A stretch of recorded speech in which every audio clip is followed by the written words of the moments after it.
Hi guys, Josh here, and as someone who enjoys both retro and modern games equally, sometimes it's really hard to decide what to play. Should I replay a classic from my childhood that I know is fun, even if a bit clunky by today's standards?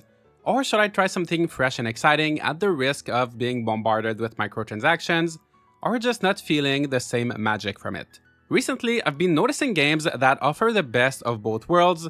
They're new, so they run on modern platforms and are packed with quality of life features, but they have the charm of the games I loved 20 to 30 years ago. Obviously, this video is going to be very subjective because we all grew up at different times and with different games, but I'm confident you'll find at least one game for you, and when you do, please leave a like on the video as that will help even more people discover these nostalgic games. A majority of the titles on this list are already out, I've played them, and I will tell you how they made me feel. Others on this list are set to release in the near future, so you can wishlist them now and play them when you're a little bit older, which will make them even more special. Let's start with something for lovers of old-school action RPGs.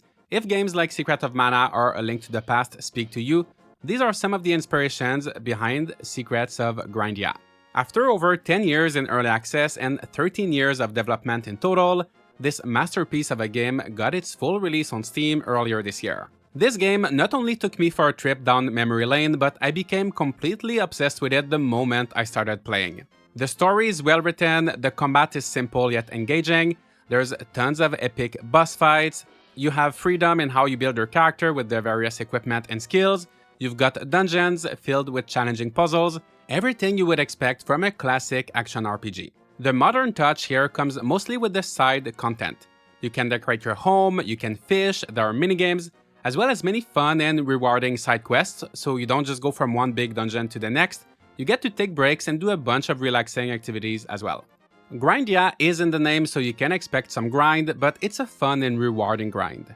I feel like nowadays, if a game is grindy, it's often because developers are trying to push you towards microtransactions, but here you don't have to worry about any of that, and the rewards are always worth your time.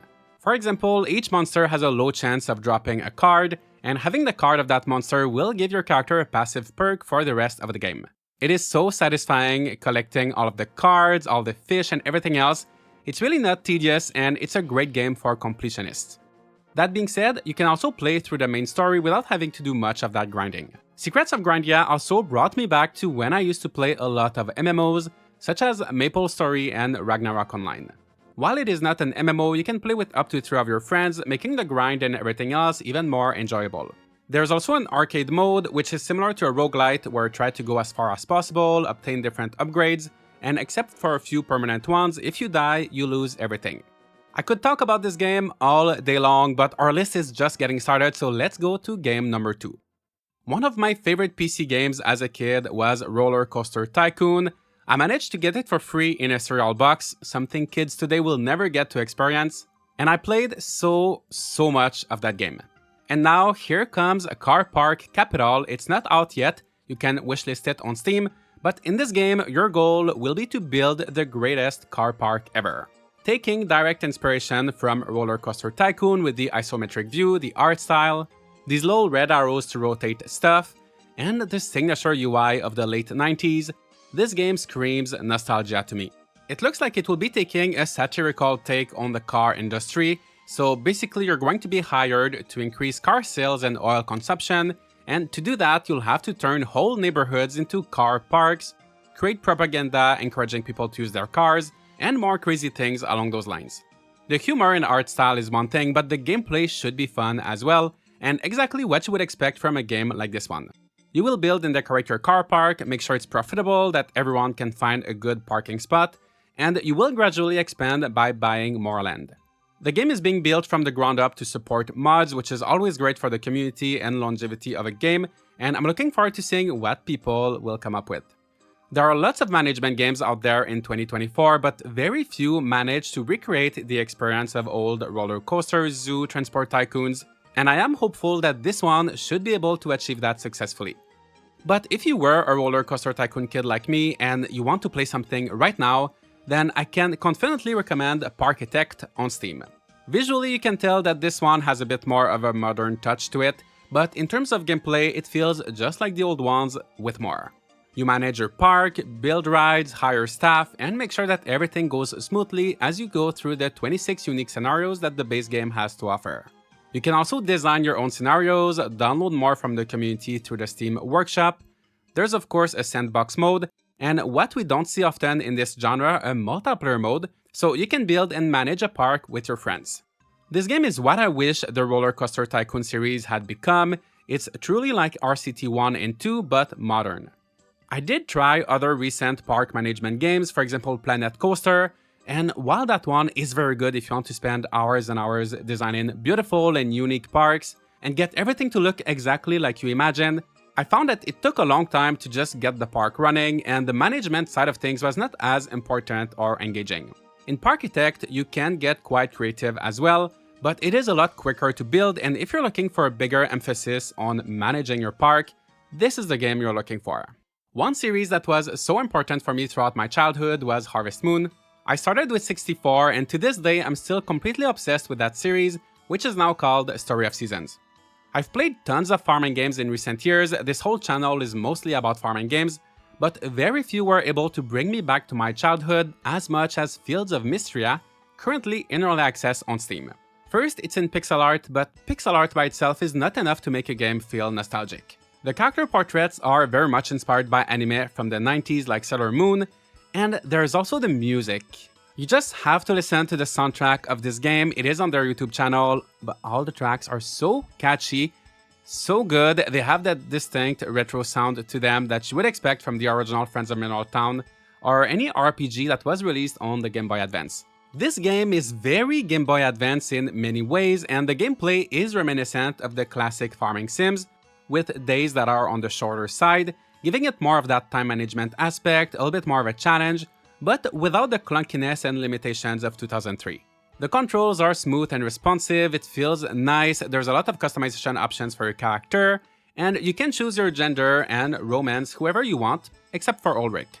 Other modern features include the ability to decorate your farm, there is crafting, a museum to complete, you won't run out of things to do anytime soon, and the gameplay loop is so addictive.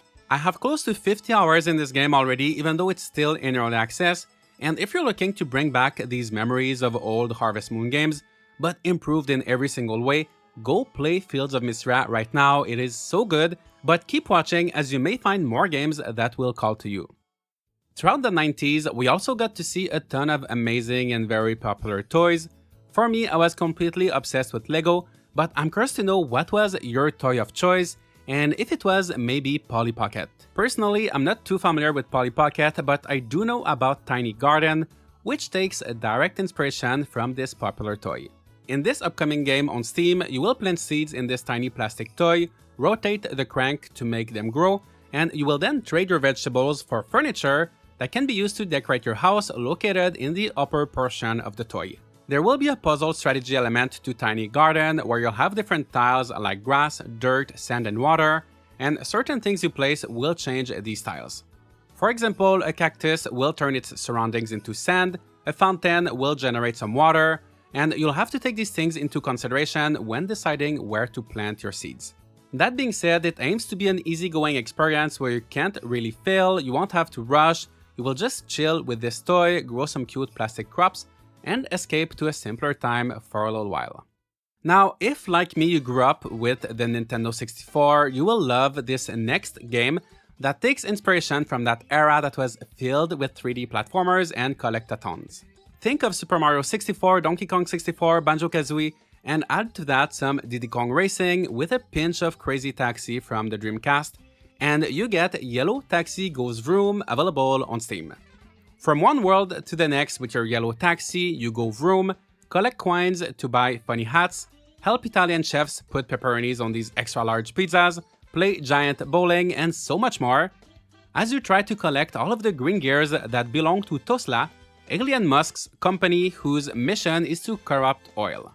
This game is weird, it's unique like so many games from the 64, and it has tons of references and moments that will for sure bring back old memories, like this world clearly inspired by Bomb Battlefield from Mario 64. It is such an interesting mashup of genres as well. Driving around the hub world made me feel like I was playing Diddy Kong Racing, And the reason why I mentioned Crazy Taxi earlier is because some worlds have a time limit, and to increase it, you have to pick up passengers and drive them to their destination. I thought that was a fun and clever way to make the player familiarize themselves with their surroundings, as there is a lot going on in some of these worlds and it can be tough to decide where to start. What truly makes this game feel like it belongs on the Nintendo 64, however, is in the details. The rounded borders giving the illusion of a CRT, the font, the hub world, the voice that says, and even the sound effects when you pause the menu. It is such a small thing, but that sound effect triggered something inside of me.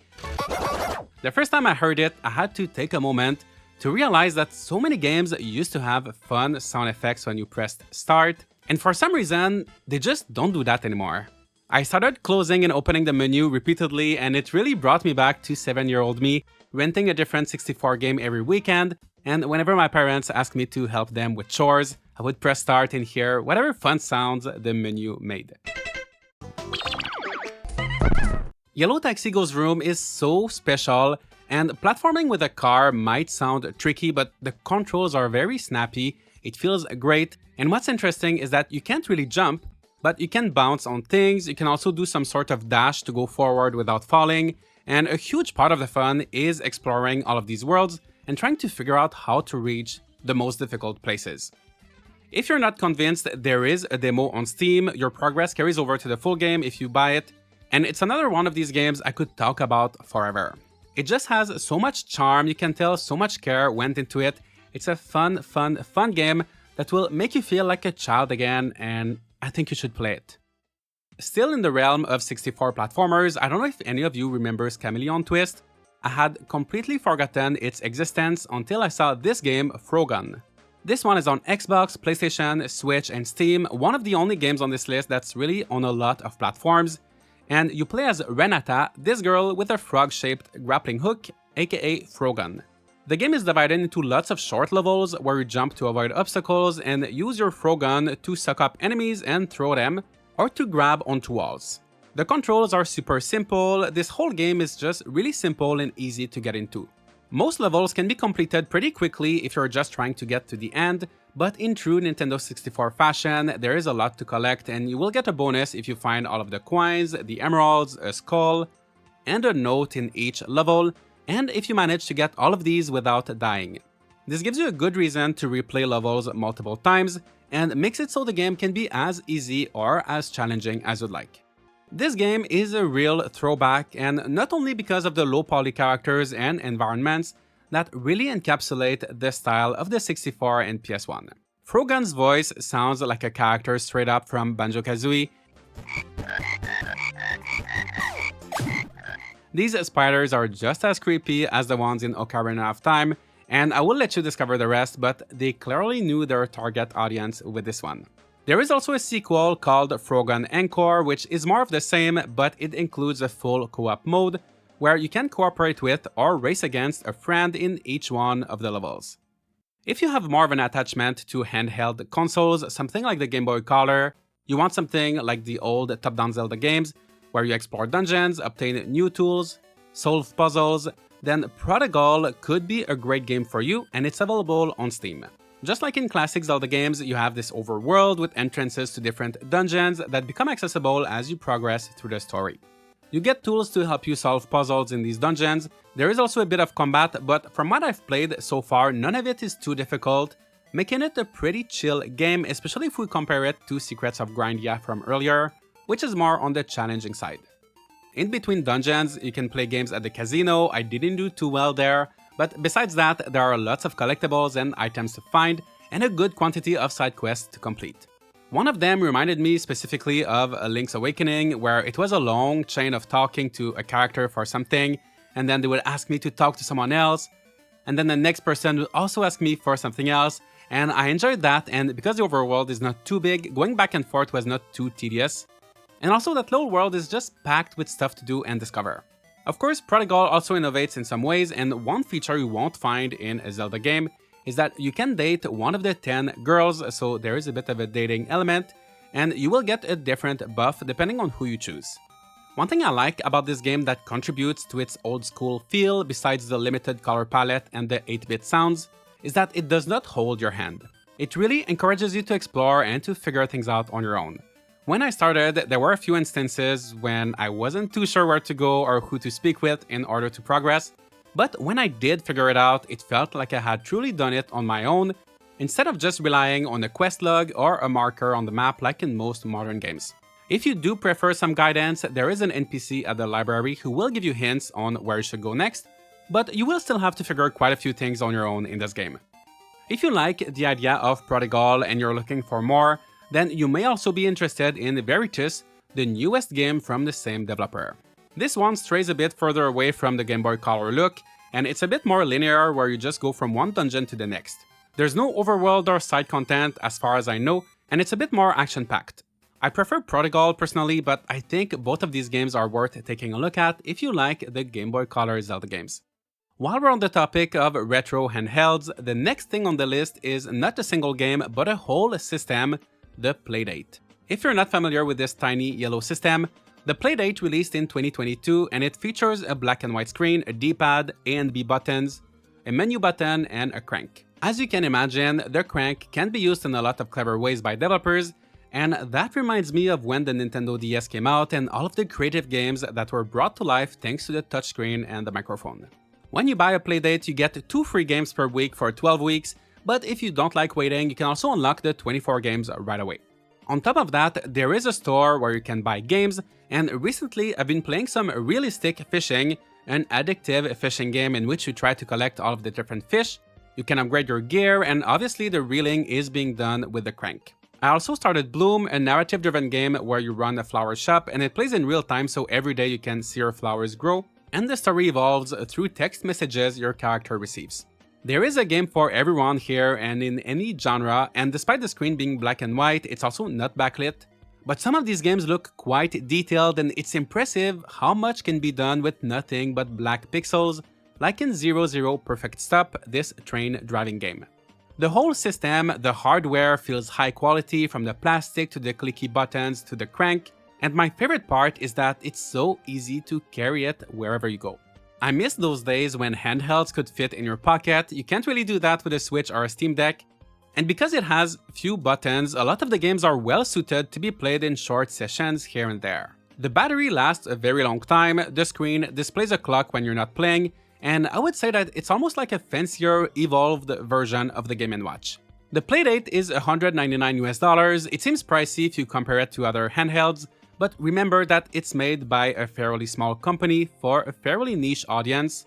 A lot of care went into its design, and it comes with 24 games. It won't be for everyone, that's for sure, but I've had mine for a while, I love it. It is so unique, and let me know if you would be interested in a video covering some of the games on there, as there is quite an interesting selection.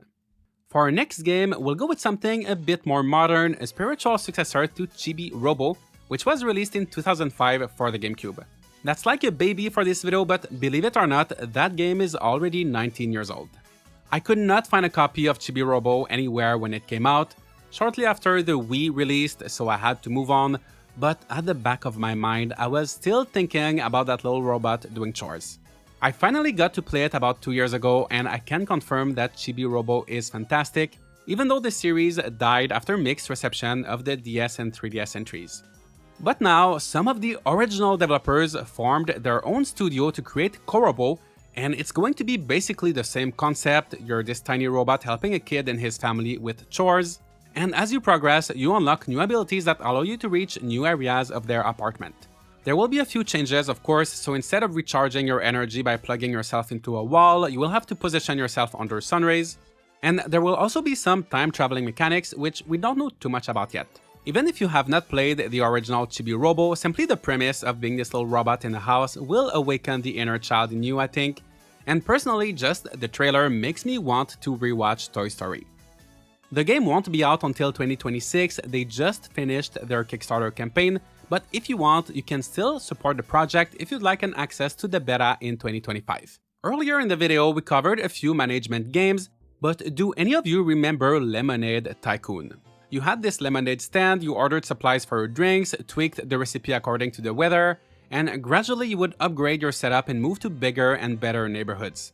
This next game, Business Heroes Street Grub, takes that simple concept and expands upon it. It will release on Steam and you'll get to build a food truck empire with multiple stands or trucks in different cities around the world. Each city will have its unique economy, and this game will lean heavily into the financial and business side of things. You will be able to dive deep into your finances to come up with the best strategy, research new ways to make your business more efficient, and you'll also have to keep an eye out for market shifts caused by natural disasters, economic downturns, and things like the day-to-day weather and the type of people walking around your neighborhood. Business Heroes Street Grub will offer different modes like sandbox, career, challenges, and even multiplayer where you and your friends will compete to see who can build the best food truck empire in 30 days. As much as I loved Lemonade Tycoon, from what I remember it was fairly simple and got repetitive and easy after a certain point, so I am looking forward to see if this game will manage to deliver on its promises. I actually got to play an early version of this game for about 2 hours now, I like it so far, and you'll also be able to try it out when the demo releases on Steam in October. And now it's time for our final title. The Sims 1 was such an iconic game. I spent hundreds of hours on it as a kid, before school, after school, and for once I felt like I was not alone obsessing over it. All of my cousins were playing it, friends were playing it, our parents were playing it too, and I remember it was the first time I noticed a game becoming really mainstream, catching the interest of people who didn't usually play games. The series still exists to this day of course, but if you've played The Sims 1, you know it has nothing to do with The Sims 4.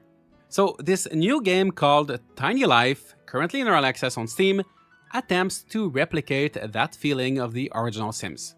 It's going back to basics with an isometric view, a darker color palette, a jazzy soundtrack, and even the way that the Tinies speak is quite close to the Simlish from the first game.